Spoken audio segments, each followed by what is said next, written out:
Welcome to Scary Stories, the channel that tells you scary stories. Dogman bullied me out of my own home, as told to and read by Peter Bernard. This story took place around 7 years ago when I had just gone through a painful divorce. My wife got the house, and I moved to a little place by the woods that my boss owned. He let me rent it cheap until I had time to focus on getting a more permanent home.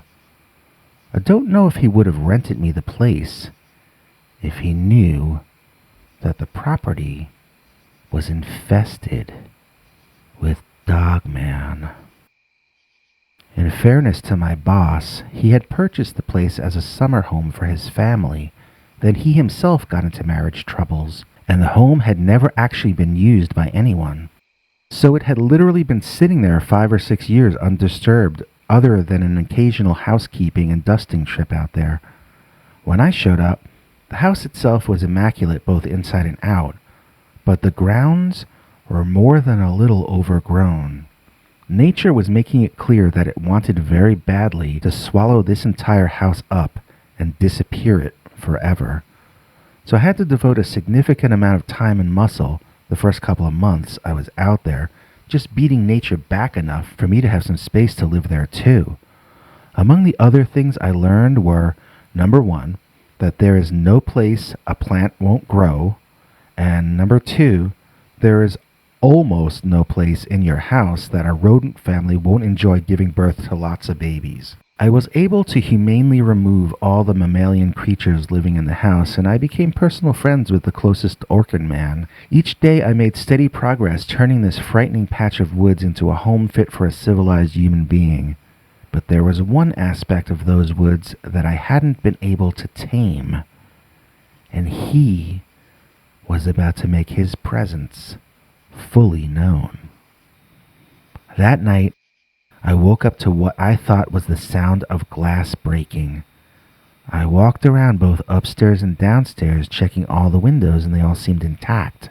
I was about to go back to bed when I noticed that the light I thought I had left on for the back porch was out.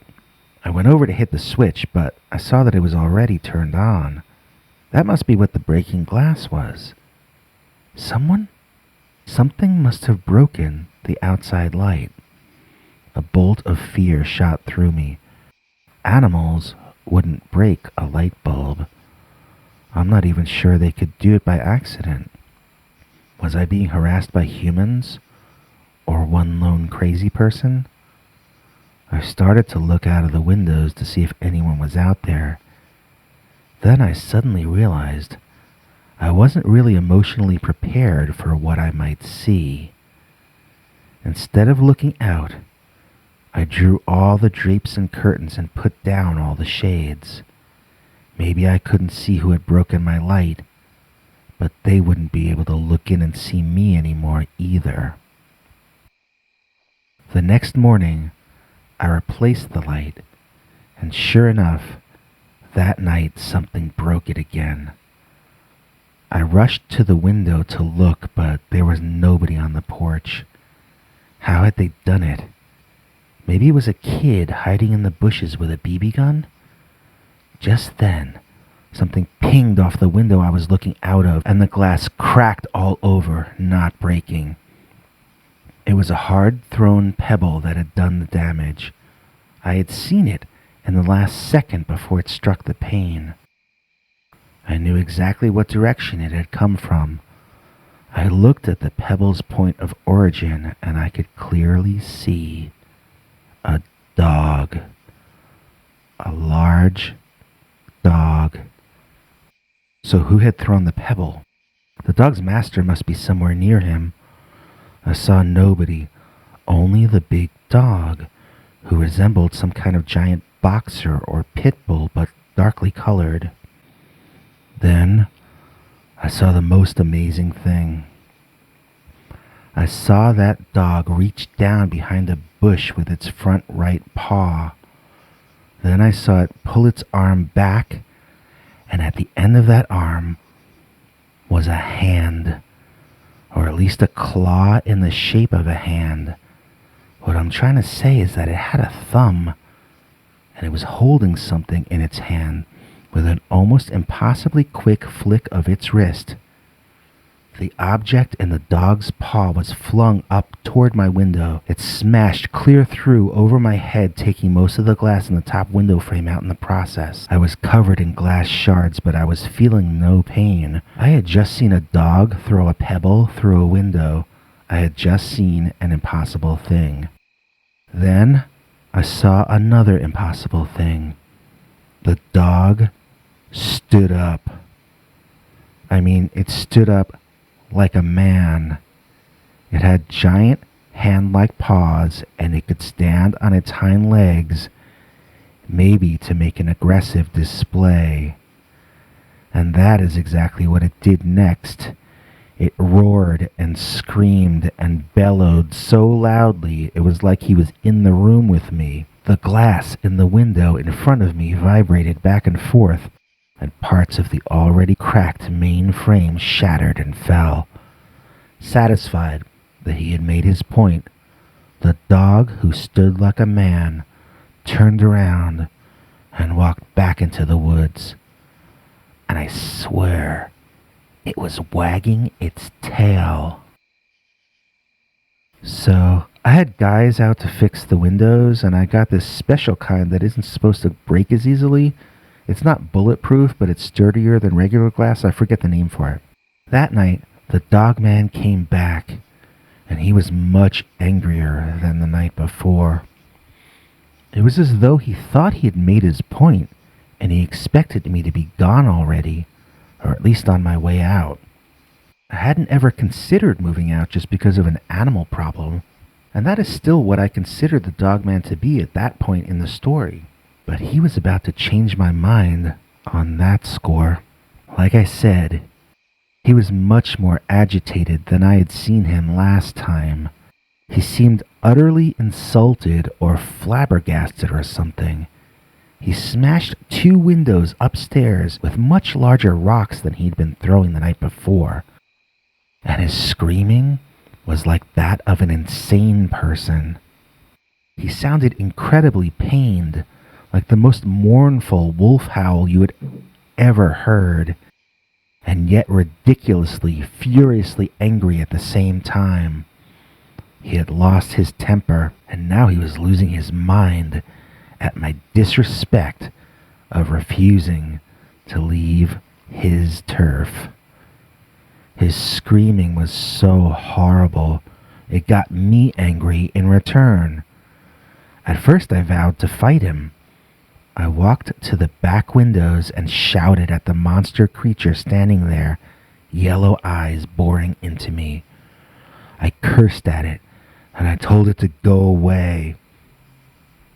I told it that I wasn't scared, and that this was my property now, and that he should go back to whatever hell he crawled out of. The Dogman looked at me and turned its head like it was curious. I stifled a laugh. I had shown it who was boss. Dogs just need to know who is alpha. Then they will treat you like the leader and obey your commands. Realizing I was now in control, I ordered the huge Dogman to leave. It turned its head the other way, curiously. I needed to teach it some commands. "Get down on all fours and go," I shouted. "Run away! Run away!" I said, quoting Monty Python. I was quite certain this drama was about to be over. The creature dropped to all fours as I had ordered. This was going to be over soon, thanks to human ingenuity and the fact that I am naturally an alpha male. So the dog dropped to all fours, found a rock on the ground, and flung it right at my face, where it left quite an impression on me. I don't remember running to my car, but I remember driving down the block with the incredibly savage Dogman, literally trying to get its nails inside the crack at the edge of my car door to pull them open. I was driving, and it was running alongside trying to open my door. I remember it like a scene from a TV show, not like something that actually happened to me. It started punching on the passenger seat window, and I remember driving through a red light and getting on the highway.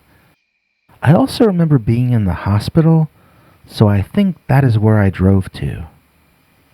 I had a concussion that took over half a year to get past, but at least I got past it. I mean, it might have been much worse. For instance, I'm over that, but I'm still not over the punch in the face that is my divorce, so everything is relative. 2 things I never want to go through again: a marriage breakup and a Dogman encounter. The first is one that you have to chance if you're going to get married. The second, a Dogman encounter, that is something you can take some steps to avoid repeating. And that is why I moved to one of the upper floors in a high-rise building. We might have mice here, and we might have those terrifying giant water bug things. But one thing I am certain I will never see in my high-rise apartment building is Dogman. Do you have a scary story you want us to read on the show? Just call our voicemail hotline, 804-LIST-SCARY. That's 804-537-2279. And now for something completely scary. My brother met my doppelganger, as told to and read by Peter Bernard. When I was a kid, we lived in a really strange house, or at least it was a house that strange things frequently happened in. Sometimes things would move around, as is reported in poltergeist cases, but most often the things that happened there weren't like stories I had heard from anywhere else. We couldn't even explain most of the events that took place there, and everyone in the family had different weird things happen to them.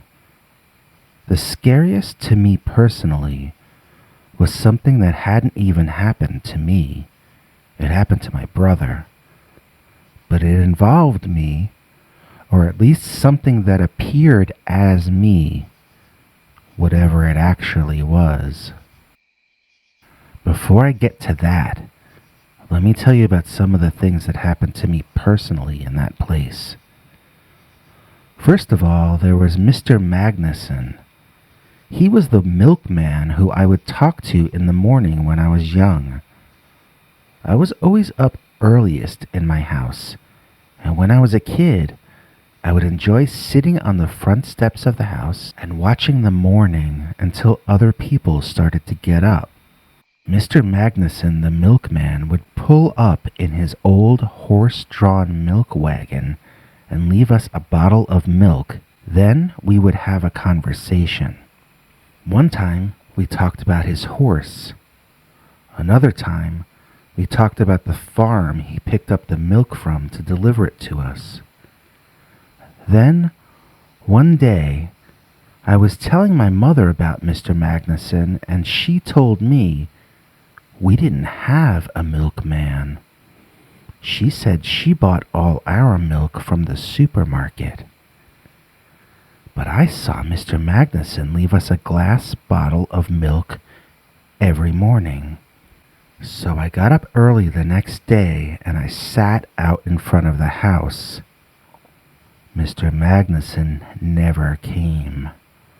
I didn't ever see him again after that, and I wondered, had I been talking to a ghost?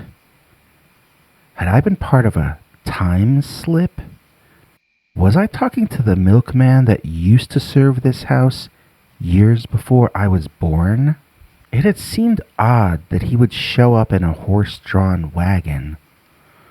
I can't remember seeing any other non-motorized vehicles back then, except on TV in old movies. Yet the entire time I knew Mr. Magnuson, he was a very real, tangible person to me. He was an adult, like all other adults, maybe a little more friendly than some of them. I could swear we even shook hands the first time we met, although I'm not 100% sure of that now. But that's the thing. He seemed real and natural, so I wasn't paying that much attention to small details, like whether we shook hands and whether he was physically there. He looked solid. He talked like a regular person. And I even remember the smell of his horse. It was a very real experience when he would show up. Yet obviously, he had never actually been there, and none of my extremely clear memories had actually happened. Then there was the time when my cousin Ernie's house burned down and his entire family came to stay with us. We had people sleeping all over the living room floor, and it was a sad time, with all of them crying over their loss.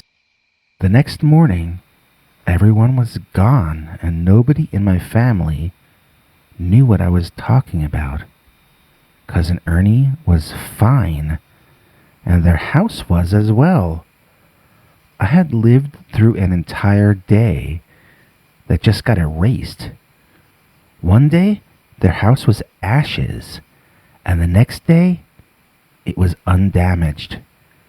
Nobody else in my family experienced this, and none of them have memories of taking Uncle Ernie in. There was another time that I knocked on my brother's door to get him up for breakfast. He didn't answer, so I opened the door and stuck my head inside to yell at him. When I looked toward his bed, though, what I saw made me scream out loud. There were men in white lab coats swarmed around the head of my brother's bed. They seemed to be performing some kind of medical procedure on him. I pulled back out of the room and found it was hard to stop myself from screaming. I might have been in shock or something. My mother ran upstairs and I was still just screaming nonsense. She ran into my brother's bedroom and came out with him. I took one look at him and I ran downstairs, still screaming my head off. For a few days, I labored under the misapprehension that this was not my real brother, but a temporary replacement. I was certain my brother was away somewhere being operated on. I didn't share that conviction because I really didn't want to be forced to see a shrink. I knew it was the stupid house causing all this unhappiness and strange confusion. One time, I was playing in the driveway, playing some sort of game I had invented with a bouncing rubber ball. When I missed catching it, it rolled over to one of the basement windows. As I trotted over and bent down to pick up the ball, I thought I could see a face looking back at me from inside the dark basement. I wondered if I might be looking at my own reflection, so I leaned in closer. Now I could see it more clearly. It was a kid like me, with pale skin like mine, or maybe even paler. Its eyes were larger than mine, though, and as far as I could tell, they had no whites. It was something with entirely black eyes looking back at me from my own family's cellar window. It pulled back its lips in an angry expression, and I could see 2 rows of perfect, snake-like teeth, all sharply pointed, lining both the upper and lower gums of this thing's mouth. That was another thing I never told my family about. I never saw any of the other monsters around the house that my poor old sister used to constantly tell us about. She said they were staring at her from the forest. At first we thought it was funny and we'd kid her about it, but she withdrew more and more and started drawing pictures of the things she said were looking at her. In one of the drawings, the thing was standing outside her window looking inside at her. What she drew were hairy animal men with large, round torsos and very thin legs holding them up. They had tiny heads, but large bellies. They seemed overweight in their midsection, but emaciated everywhere else. She kept her shades down in her room and never played out in the backyard anymore. Sometimes I would ask her if they were there and she would point them out to me, but I couldn't see them. I believed her after a while, though, because I myself had seen things that nobody else in the family could. So now let me tell you the story about my doppelganger. One Saturday, I had to go to the library to work on a school report. After I left, my brother says I came right back into the house, sat down, and turned on the television. My brother tells me the story this way. He says he approached me and reminded me that I didn't have permission to be watching TV in the middle of the day, and that besides, I was supposed to go to the library. He says I ignored him at first, then I turned the volume up on the TV set using the remote. My brother got furious and turned the TV off, asking me directly why I wasn't at the library. He says I then launched into a tirade about how the library had been blown up and that everyone inside had been lost in the blast. He says I started laughing in an evil way and gave endless details about the horrible things that had happened to everyone in the library. He says I named the names of who had died, including people he cared deeply about, and described how they had died, and took great glee in savoring the descriptions of pain and torment that each of the people had gone through. Then, laughing, I turned the TV back on and flipped to a war movie. My brother was so horrified by my behavior that he ran outside crying, looking to find my mother and tell her what I had said about all the family's friends. He discovered her pulling the car into the driveway because she had just come back from driving me to the library. She insisted the library had not blown up and that I was in fact still back there, so I couldn't be in the house. My mom and my brother walked inside, and sure enough, I was gone. But the TV set was still playing the war movie. Get your Bigfoot for President t-shirts, mugs, buttons. Get them now. CafePress.com/Bigfoot for President.